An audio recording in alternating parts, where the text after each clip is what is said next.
regarding the cycles which are active. The cycle scanner is based on a special engine which was individually developed by myself for special purposes in the financial market. So the cycle scanner now has also different options for usage. You see here the two big boxes regarding the start date and the end date. So with these different options, you can use different ideas where the analysis should start and where to end.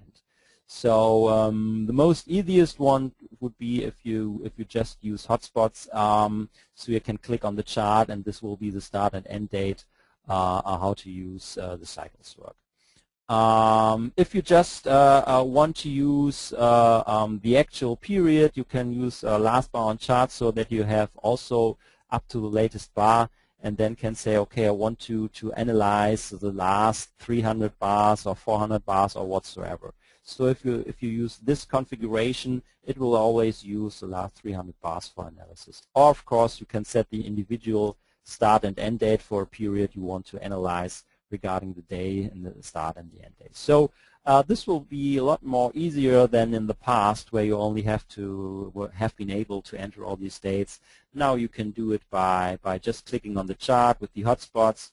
You can use it by the last 300 bars period, or you can set manual dates here by selecting this menu here. Okay, this is regarding the start and the end date, which makes it much more easier in the future. And of course, just the standard parameter. So in generally, the engine here looks for cycles in a range of minimum lengths with 5 up to 299, and the length is always measured in bars. So the time period depends on what your chart setup is. So the length is measured in bars of the chart setup you have. You give it the limit score regarding the statistical engine which is included, the maximum score which is needed that the cycle will be analyzed, and the amplitude multiplier is used especially for Forex market, where you only have small values regarding the main data, and the analysis engine works much better if you just give it a multiplier by 100 or something else. It will not influence the cycle analysis. It will just be easier if you have higher amplitudes for the analysis. Okay, on the right end you can sort the output by cycle strength or cycle amplitude, so two different ways how to look on these cycle results, and of course you can print it to the script log if you want, because the output changed regarding the first one here. So okay, but before we start, I did this because I want to do it another way around. Before we start, before you use the cycle scanner, you have to decide which period you want to analyze. So don't just click somewhere on the chart.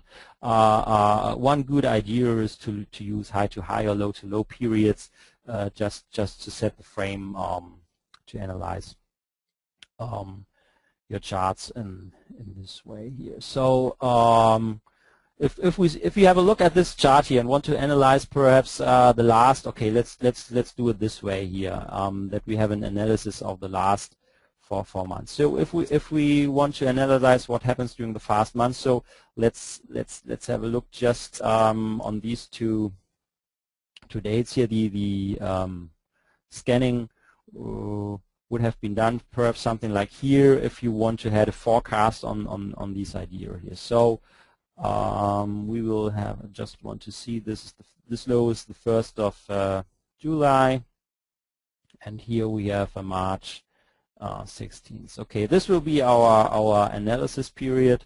So in the end, if we are on the market, it's always something here, March 22. So let's just have a test here and move back to March 21st. So this is today, as our example will be running, to see what we can do in the future here. So what we will do, we will select this period here for analysis. We want to know from the cycle scanner which cycles have been active here during the last year approximately. So now we will switch on our cycle scanner. Now we know the period here we want to analyze, so I will do this manual because we know the dates. It's the 1st of July. It's a German date format, which I've set up my computer here, so don't irritate it. And the end is 16th March. So now we have set the start date here and the end date of the analysis here. So the cycle scanner will use this period for the analysis. I will leave all standard parameters as is. And now this is the cycle scanner results. And this is a new way to have a view on the cycle analysis, because this plot is now a lot more professional regarding this perspective here. What you see here is a classical spectrum analysis, if you're familiar with this type of analysis series here, and it gives a visual idea about the cycles here. So on the x-axis we have the cycle length, so each cycle length is checked in this time period, and then it gives us the amplitude of each cycle here. So if a cycle has a low amplitude, or the amplitude is based regarding 0, the cycle is not active. And if we have big amplitudes like we have here, this is a cycle which is highly active out here. And the top 5 cycles are just listed here in this chart here. So we have the top 5 lengths. The first one is 67, so it's this one here, 67, with the amplitude of 1,930, but the amplitude is not so important. The numbers are shown only for information here. So we have the top 5 spots here, number 1, 2, 3, 4, with 136 and 23 here in this regard. So this is a spectrum analysis which will not take into account the statistical engine, which is also included. So the combination of the spectrum analysis regarding the engine and with the statistical engine will come in the dominant cycle data analysis report. So this is the second tab of this toolbox, and this point or gives you the exact data of each cycle. So you not only get the information about the cycles which are active, you get detailed information about the cycles regarding the amplitude, the date, cycle low. So if you want to use this information on your chart now, you need to know when the low has to be anchored on the chart. So you give some cycle strength information, and you get the statistical score if a cycle is valid or not. So regarding the Bartels value, but I will not go into details here. So what's interesting, if you just look at the numbers here, let's start with this information.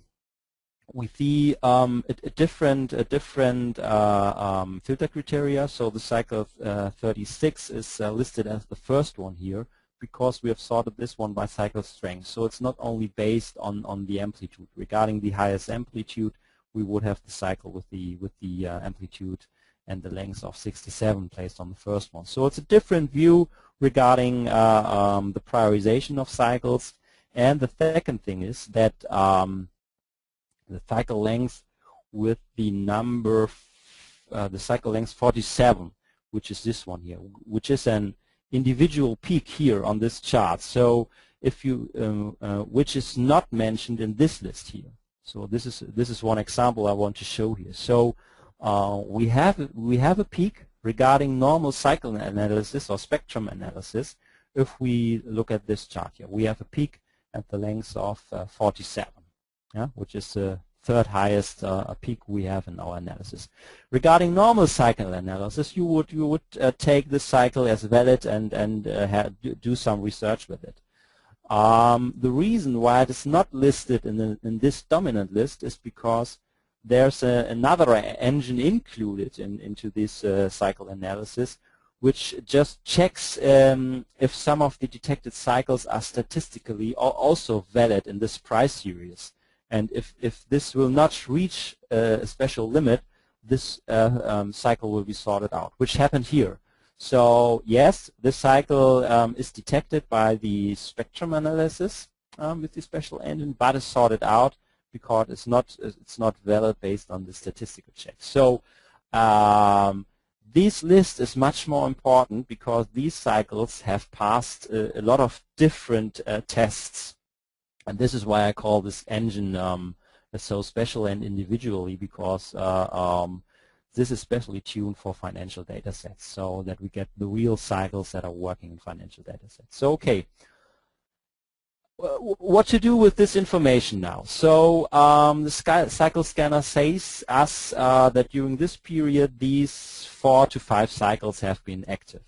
Okay, just another point to mention here. The first point was that the cycle 40 with the length of 47 is not valid based on the Bartle score. The second important thing is that in the dominant cycles data list you see a cycle with a length of 10. Which is not included here. So this is the reason you don't see it, because it's not in top 5. But you see that there is a peak here at the length of 10. So it's right, it is a peak, and this has a high statistical value, and therefore it's included here in this list. But nevertheless, I would not use a cycle with a length of 10 because it's not tradable. So this is just the reason that's included here, and the amplitude value is much too low. If you compare this amplitude here on this peak with the other amplitude values. So finally, and that's the reason why it's important to have a look at this picture here. Finally, I would exclude the cycle with a length of 10 because the length is too low and the amplitude is too low, so it's not tradable here. So in the end, we come to 4 cycles which could be used now for trading purposes here. 36, 67, 29, and 136 here.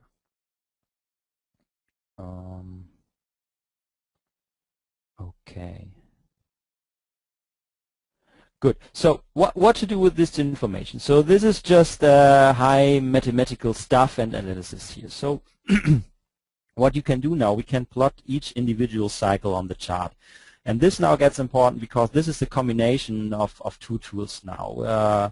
We can have this analysis screen here and just open a cycle plotter toolbox. And another feature of the cycle plotter is that you can put the complete analysis results per copy and paste into this start date information here. So what we will do is just select the complete analysis data with your mouse, then copy and paste, press Ctrl C, just copy it to the clipboard, then go to your cycle plotter, go to start date, and press Ctrl V, or just insert from the menu, that you just insert this complete string here into this box here. So, and just put it on, and the engine will automatically detect that this is a data set that comes from the cycle scanner. So this is just drag and drop from the cycle scanner into the cycle plotter. Now activated, and the length, setting, and amplitude will be overwritten by this information you have from the cycle scanner engine here. So if we press now OK, we will see this cycle now pops on the chart. So we see the low is on the 2nd of July. This is exactly the low, and we have a length of 33 bars, which we can check here if we want to see it here. So this is exactly our cycle here, which is now plotted on the chart here. So this is the first cycle which was detected by the cycle scanner for the period we did analyze here. So now we move forward. We take the second one. We skip the cycle with the length of 10 because it's not tradable, too short, and the amplitude is too low. The next one is the one with the length of 67. We just copy it and paste it in the cycle plotter as a second cycle. So here we have now our second one.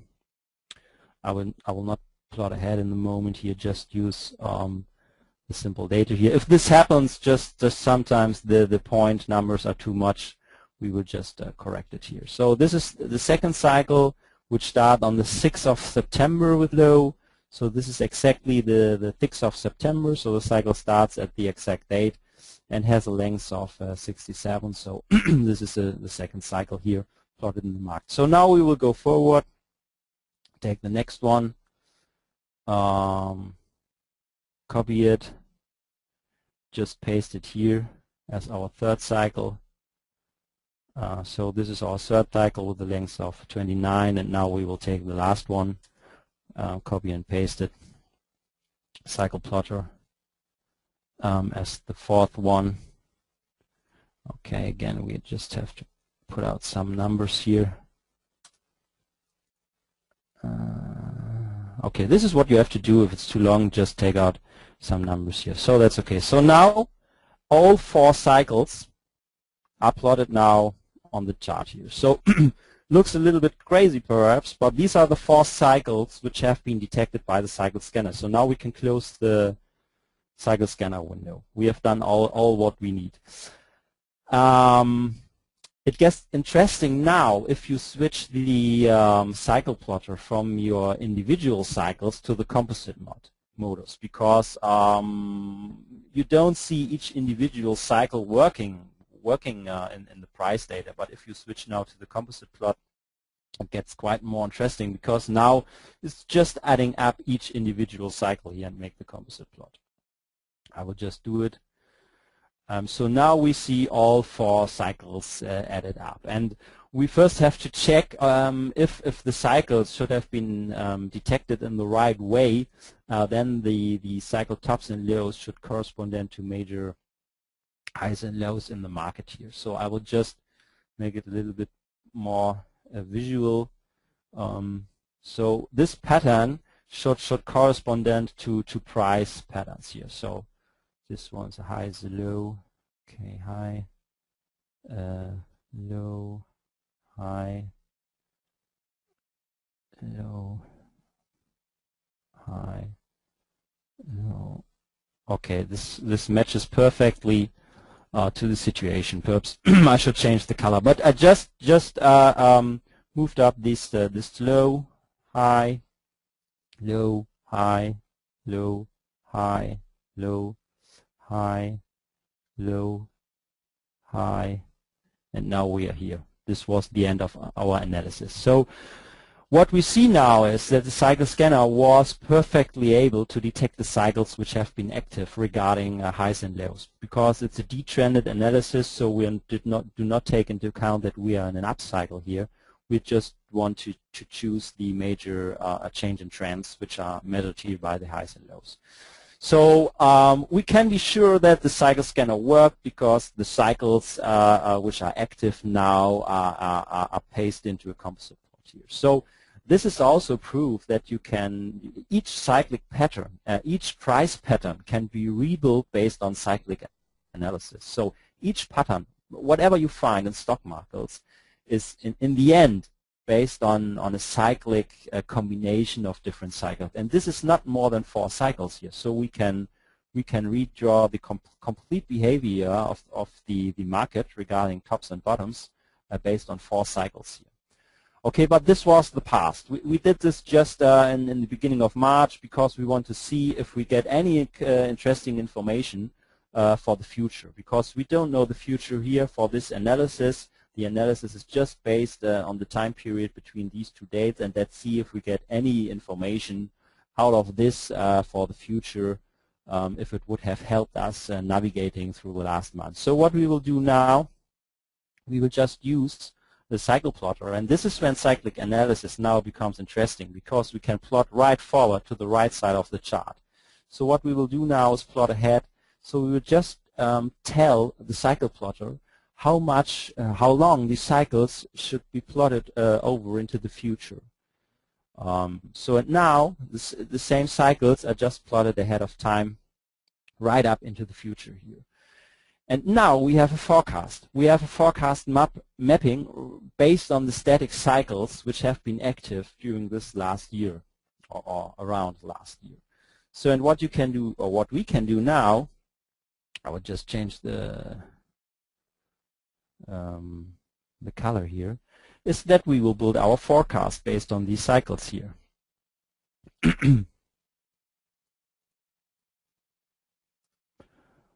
Okay, so the pattern we would look for in the future is like this one here. So this is our forecast for the next 4 months, done on March 21st. So we would expect a high here, low here, a high here, a low here, and a high here. So this is our forecasted price behavior into the future. So and this has been done here. We don't know what happened here. This is just plotted ahead of time. So now I will switch out the training mode and see how this pattern is regarding the actual price behavior. So the first thing is that here we would have expected a major low, which just came in. So we just have to pull up the pattern here. So this is the high turn, this is the high, then the low, perhaps here, then the next high, which is here, then the low, which is here, then the next high, which is here, and then the low. So you see this pattern, which is just based on static cycles, based on the cycle scanner, just plotted ahead of time in the mid-March. So just gave us this turning points here, and just see just the big moves here. Though, so the big low, which was projected to came in on mid-June, was exactly on time for, to the day. So you see here this in the market. So, and again, this major high forecasted here from this low to this high was exactly here on July 22nd, exactly correct to the day as it happened just 2 weeks ago here in the market here. So, and this high was forecasted mid-March. This low was forecasted mid-March. So these are the same highs. So you don't see big amplitudes. So perhaps you can see this is a sideways market here. From here to here, which it was. So we just have a sideways behavior, then a bigger down move, which was this way, and then a bigger up move into here, and then a down move here. So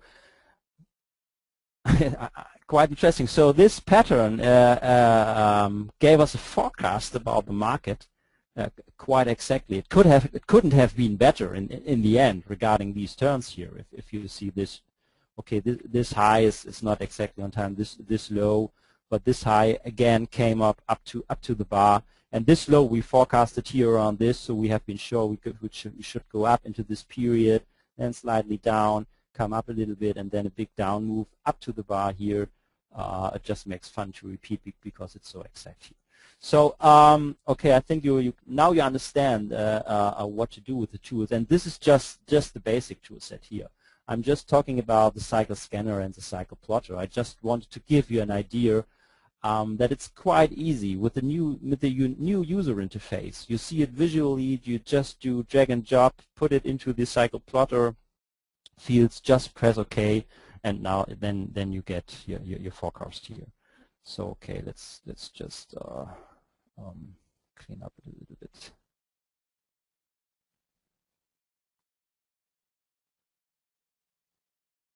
Okay, so this is the example regarding cycle plotter and cycle scanner, where we had forecasted these turning point. This one here, this low here exactly, this high here, this one here, this low here. So this was a sideways. Okay, I will just hold on. I think you have the understanding. Okay, this is a static cycle forecast done with the two tools, cycle scanner, cycle plotter. Now, if we get to the little bit advanced techniques, to the dynamic cycle explorer here. So what we have seen so far are static cycle forecasts. We have used the cycle scanner to analyze the market and the cycle plotter. Perhaps let's do another thing. Let's also switch on the cycle swing indicator here on this chart, because we did our forecast here in mid-March. So this was forecasted mid-March. You can do as a fine-tuning for your trading. Then we use our cycle swing indicator, because now we see if this low is valid or not. So you look for divergences on the cycle swing now. So you see here in this time period we have a divergence between price and cycle swing, just exactly on time as we have forecasted a major low. So now we have confidence between the adaptive actual cyclic momentum and the forecasted low. So, and you can do this with every single turning point here. So if you see, okay, this low was a simple one here. Okay, we have no divergence here. This is the next one. Okay, here was a forecasted high, so you see not a divergence here. So this low was a big a confirmation here, and okay, this is not a divergence. But if you have in mind the Nasdaq, I will just pull it up. What we've seen before, the E-mini futures. Okay, just here. Cycle swing. I will just show you what will become interesting if you do the combination here. So here you see the exact divergence. You can go up to the 27. So you see this really fast. This is what I want to show you with your eye. So you would have seen that the divergence just was in just after this first down move. So quite early here. So, and you know that the high was projected here for July 25th, based on our static cycle forecast. And if you see just this divergence just kicking in on July 27th, so then you again have confirmation between these two cyclic indicators here. So also this high was confirmed by the cycle swing. So we had confirmation on this low here, and we had confirmation on this high here based on the cycle swing. So here's the low, and here's the high. So these two major turning points in the markets, just using this simple technique, cycle swing and static cycle forecast, would have been identified by the tools. Okay, now let's move on